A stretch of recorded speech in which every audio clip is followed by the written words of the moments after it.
Sleep training doesn't have to be a nightmare.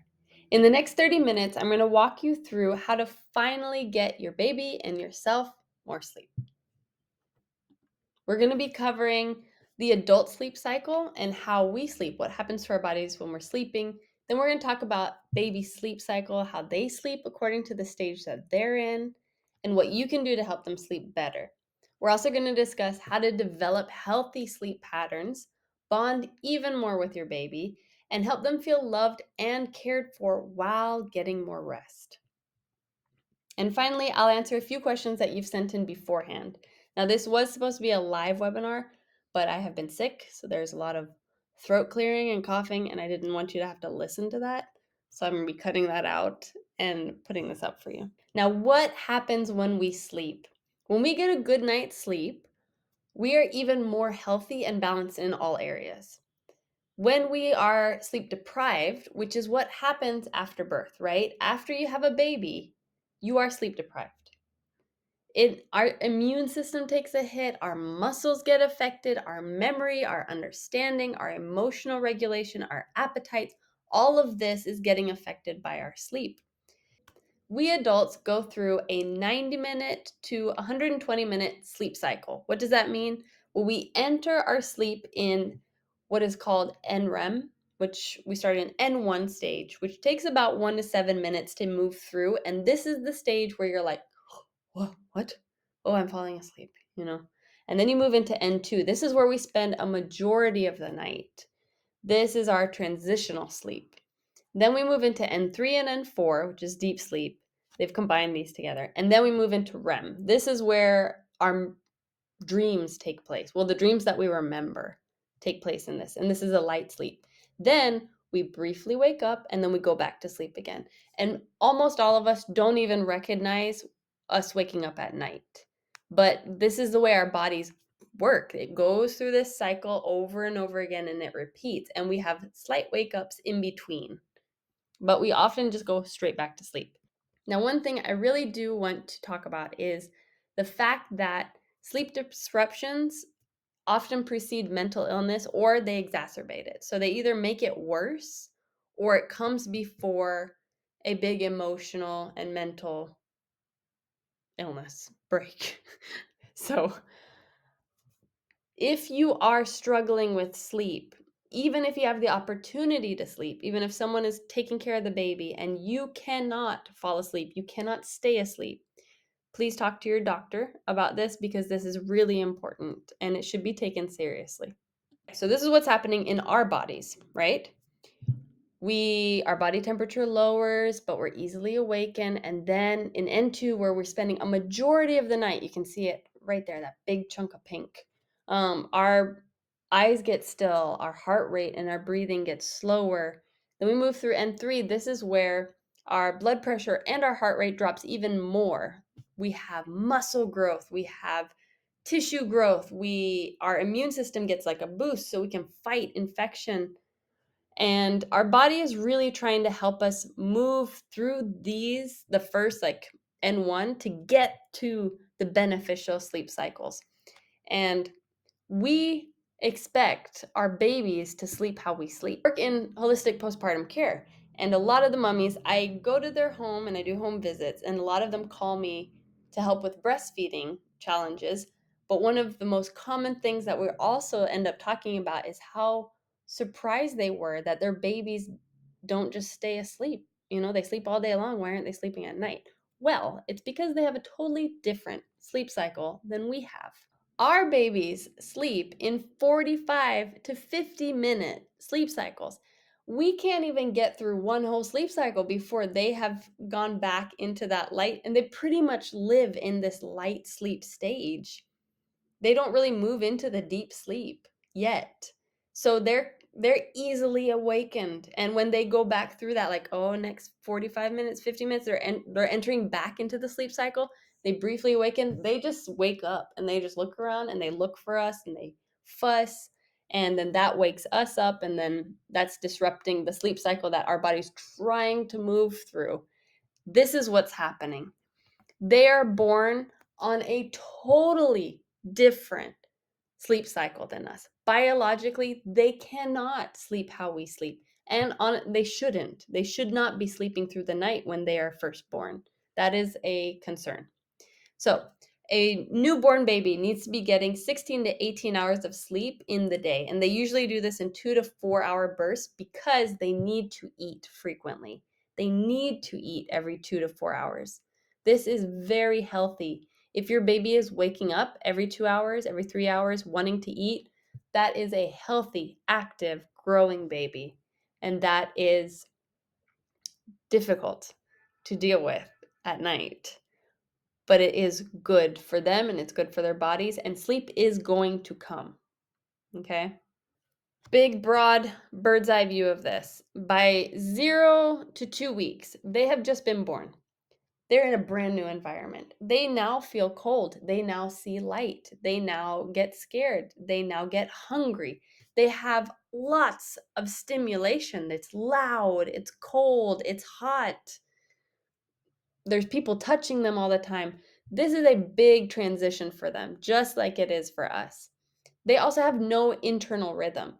Babies 0 to 2 weeks, they sleep when they're tired, they wake when they need care. Daytime, nighttime, it means nothing to them. Their body is not run off of this cycle with the sunshine and darkness that we run off of. That doesn't affect them yet. When they reach 2 to 8 weeks old, they are starting to recognize daytime and nighttime. And after the 2 weeks is when we can really start to like get them sleeping a little bit more with a pattern, but not quite a consistent pattern yet. They got melatonin through us in the while we were pregnant, and then they're getting it through breast milk. They are able to synthesize their own melatonin, and their body is responding very strongly to daytime and nighttime when they're about 3 months old. This is when they start to secrete really high levels of melatonin at night and lower levels during the day. It is also when the sleep regression hits. So it's like, man, because this is the time when their body is creating their own sleepy hormone, And it's like, awesome. It's really kicking in now. And now we have a sleep regression.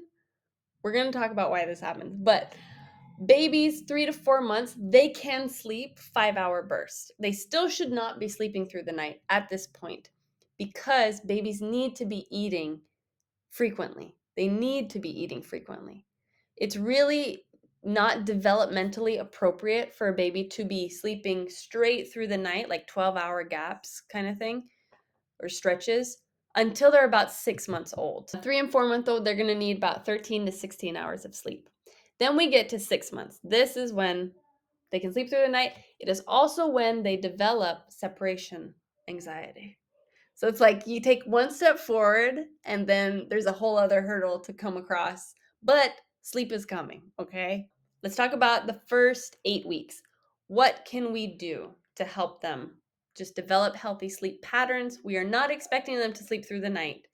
We want to feed them every 2 hours at night. This is the roughest time, honestly, besides the sleep regressions. The first 8 weeks are really hard. But what we can do is we can teach them the difference between daytime and nighttime. We can do this through patterns, even though their body's not recognizing it yet. What we do is we have them sleep in the day. Do not make the room dark. Do not put on white noise machines. Make it noisy. Keep it noisy. Keep it bright. Do some vacuuming. Make a smoothie. Make some noise in the daytime while they're sleeping. This is also going to give you more freedom as they grow up, that they're able to sleep through noise. You don't have to have everything quiet. And if the doorbell rings, now nap time is totally disrupted. Teach them that daytime nap is very different from nighttime nap. So keeping their rooms bright in the day, keeping it a little bit noisy is actually beneficial during this time and just getting them into this pattern. We want to avoid long naps. They shouldn't be having naps for more than 4 hours. One, because of nutrition, they need to be eating every 2 to 3 hours. You also, if you are breastfeeding, need to be removing milk every 2 to 3 hours to keep that milk supply up. But if they have these long daytime naps, their night sleep is going to become even more disrupted. So don't let them sleep more than 4 hours. If 3 hours is really a great time to gently wake them up, and wake them up when you see them in that lighter, remember they're like pretty much living in light sleep, in that lighter sleep where they're really starting to move a bit and they're like shaking their head and maybe you see their eyes kind of flutter, then you just gently wake them up. You can rub them with a wipe, you can give them a little massage. And we want to be putting them down for their naps when we recognize the first signs of tiredness. So we're not waiting for them to become overtired. This is going to set you up for success later on too, because a lot of the times we start to think if I just tire them out, they'll fall asleep and they'll stay asleep longer. No, if they get overtired, they have a chemical and hormonal response in their body that gives them a second wind. So the minute you start to see them, getting quieter, staring off into the distance, starting to pull their ears, yawning. This is I'm getting ready. My body's ready to go to sleep, and it can make nap time and bedtime more peaceful. If they're at the point where they're just rubbing their eyes, they're arching their back, they're fussy, they're irritable, they're overtired at this point. They should have been put down to bed quite a few minutes before. So just keep an eye on them. If you start to notice signs of tiredness, start bedtime, start nap time. Now, we've reached week 12, 19, and 16. At week 12, they're more aware of their environment. So this is really going to help them when they're going to start to pick up even more the cues of daytime and nighttime and of where they're at. They're going to be noticing that more. So they might be a little bit more distracted in the day for getting them ready to fall asleep as well. At 19 weeks, they're starting to learn cause and effect. And then at week 26, this is a great time to start introducing a comfort object to help them associate that with bedtime. And we'll get more into that as well. It's called a sleep association. Now, months 3 and 4, this is where we want to really focus on bed is a safe space. And I know I said the first 8 weeks are rough with like broken sleep. Month 3 and 4 is emotionally, I think, the toughest time because you have hope and you see the gaps getting longer in their sleep, and then suddenly it moves back and you're just like, what is happening? So this cycle, this is honestly, you're going to get through this. You're going to get through this, and we're going to talk about sleep regression. But we want to establish that bed is a safe space. How do we do this? We lay with them in bed. When they wake up, we just lay down with them. You don't have to pick them up right away.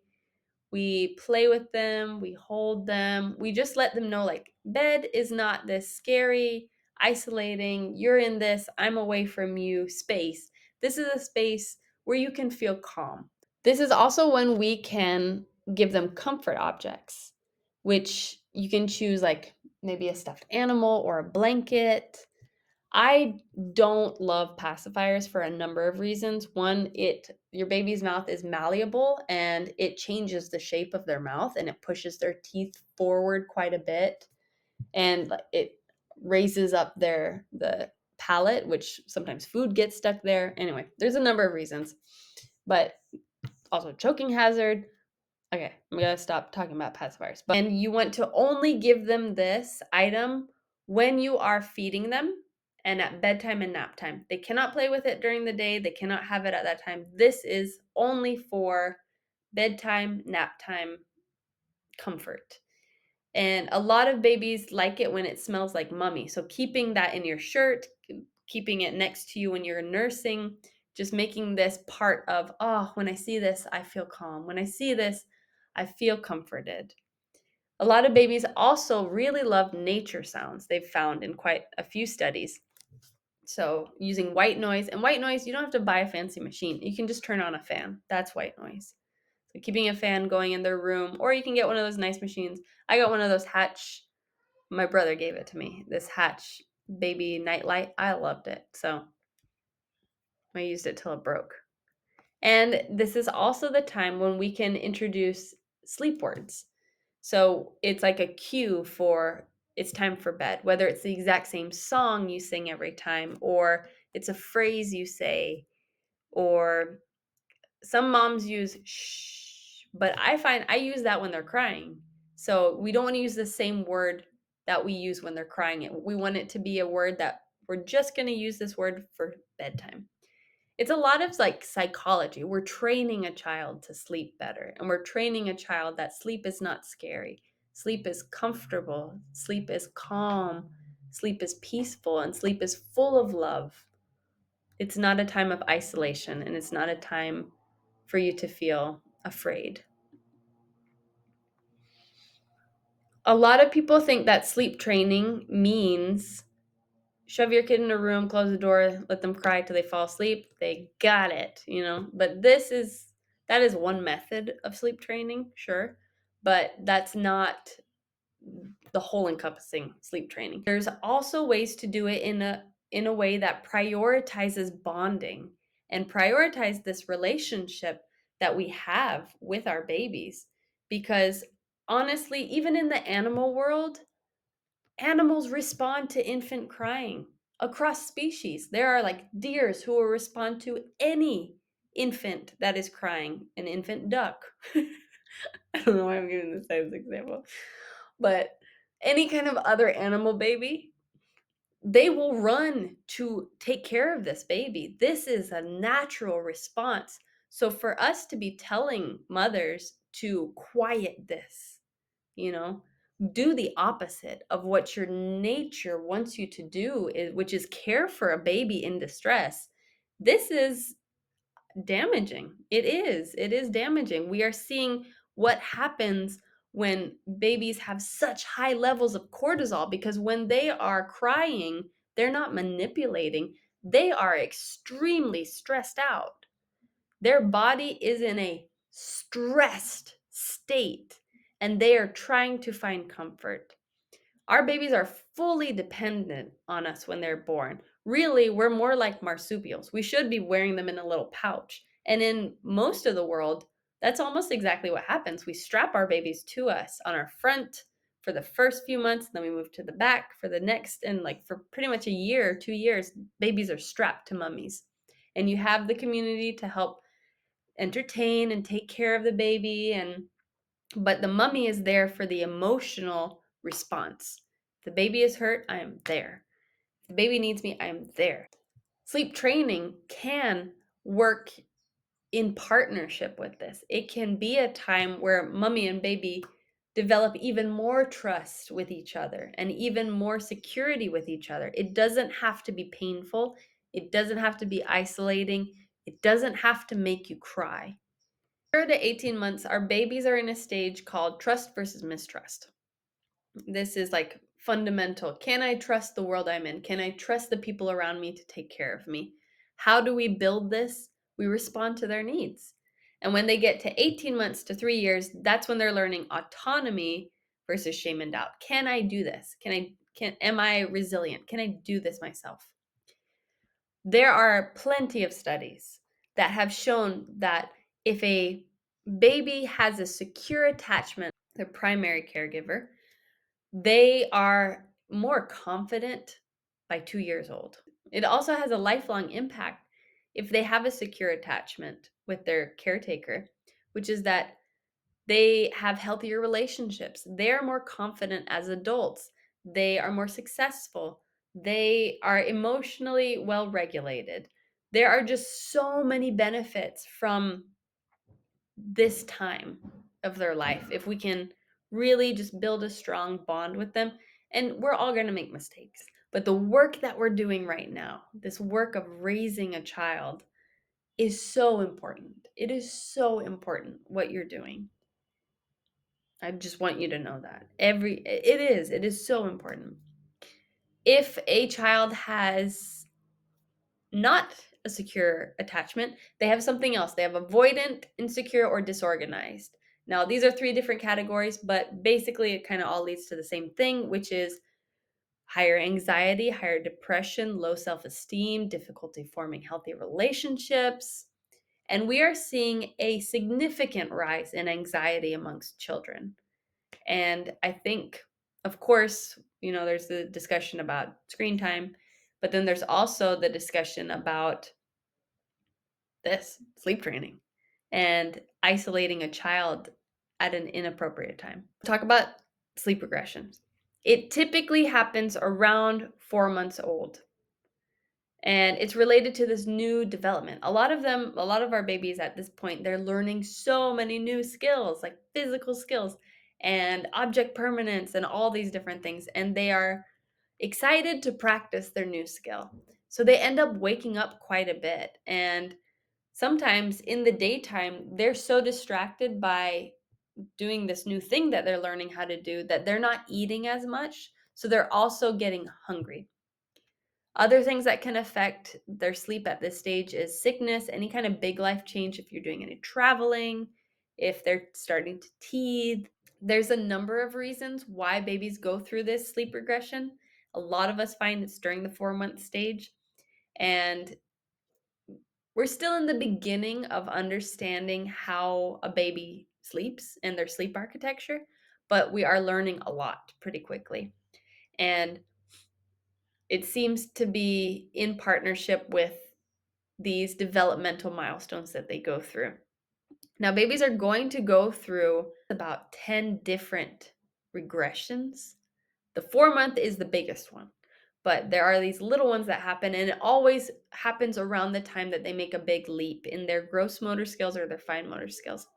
So, giving them more time in the day to practice their skill, being really consistent with what time do we go to sleep and what time do they have naps. This is the time, like, get on a schedule if you haven't been getting on a schedule yet. You don't have to be super super strict with it, but you do need to be consistent. They're also going to need just some extra love and affection at this stage. So just love on that baby.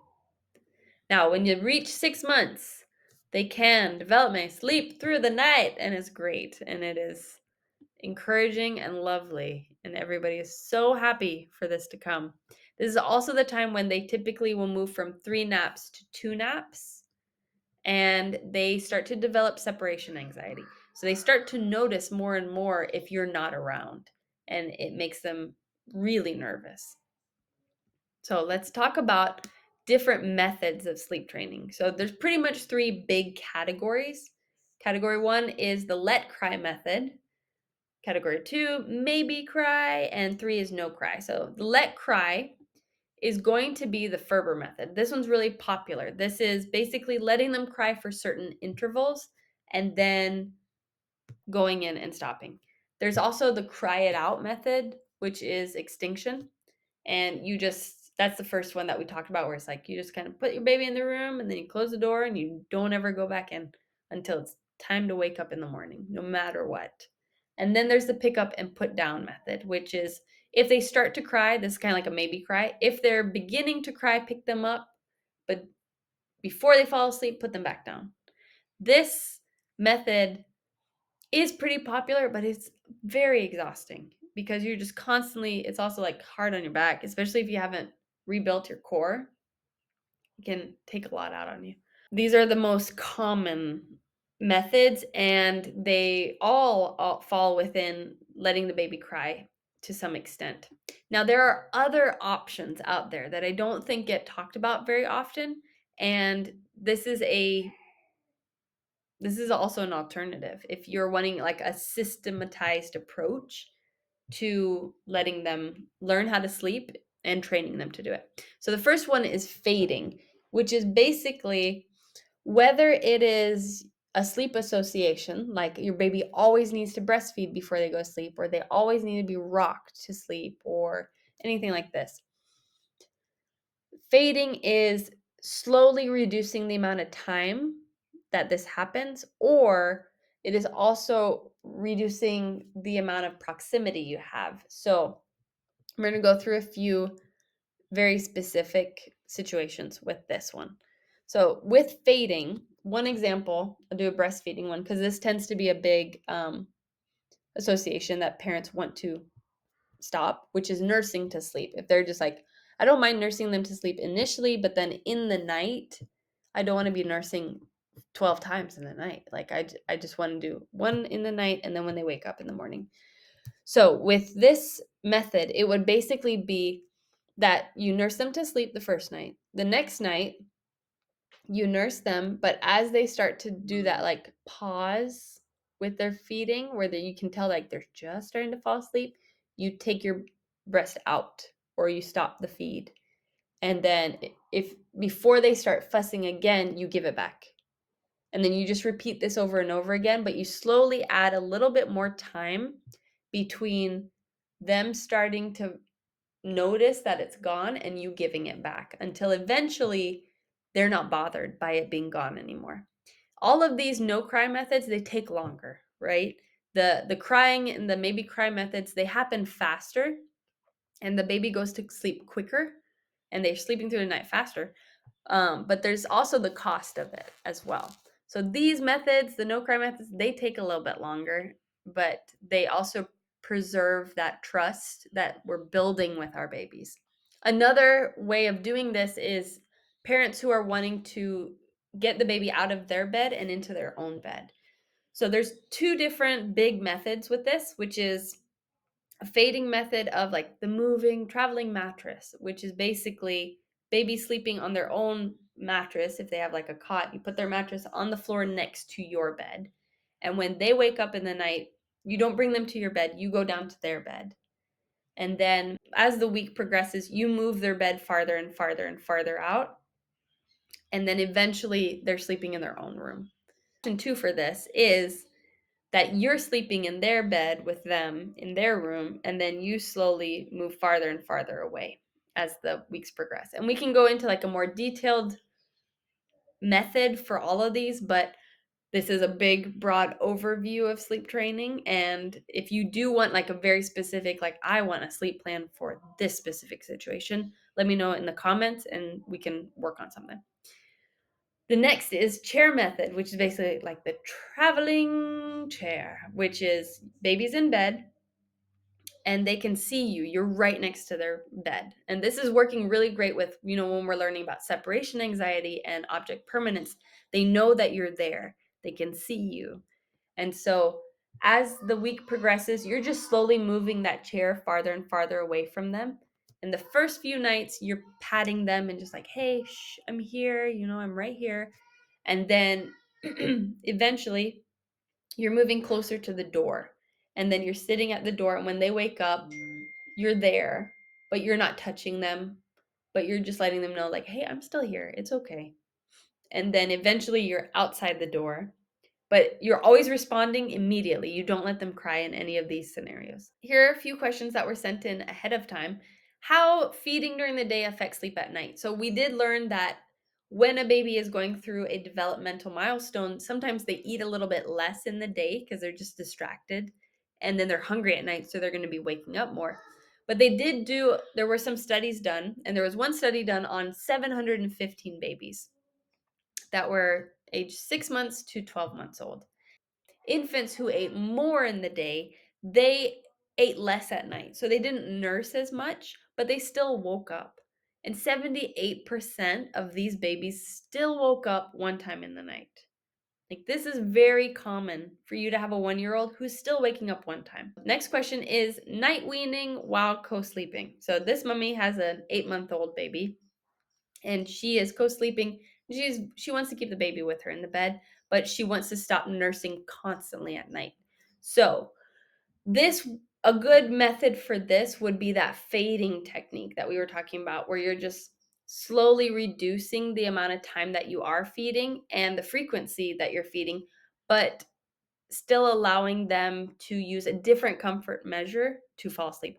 Now, Dr. Jay Gordon does have it's like a 2-week plan for this, and he is very for people and for families sharing the bed and continuing to breastfeed. So his plan is very gentle, and it is the first 3 nights you nurse them to sleep, and then from 11 to 6 a.m. your nursing is the last thing you do. So you begin with patting them, singing to them, rubbing their back, and then you can nurse them just for a short amount of time, and then you stop. He said these first 3 nights are very difficult. And then you move on to the next 3 nights, which is you nurse them to sleep. But from 11 p.m. to 6 a.m., there is no nursing. There is just the gentle pat, there's a back rub, there's singing, there's cuddling, no nursing. And then the next 4 nights, which is night 7, 8, 9, 10, you do not pick them up. But you can pat their back, you can rub their back, and you can sing to them. So after these 10 nights, you basically just pretend you're asleep when they wake up. And you just don't respond, but you're still physically there. And he says eventually they will just stop waking you up when they wake up. But it is important that as you are getting more sleep, you are also like giving back to them. And you have more sleep, so you go to the park more, you go play longer, you talk to them about what's happening, like, oh, to their own bed or room. This is, we kind of talked about this with the traveling mattress or like a fading technique. You can use both of those as an option.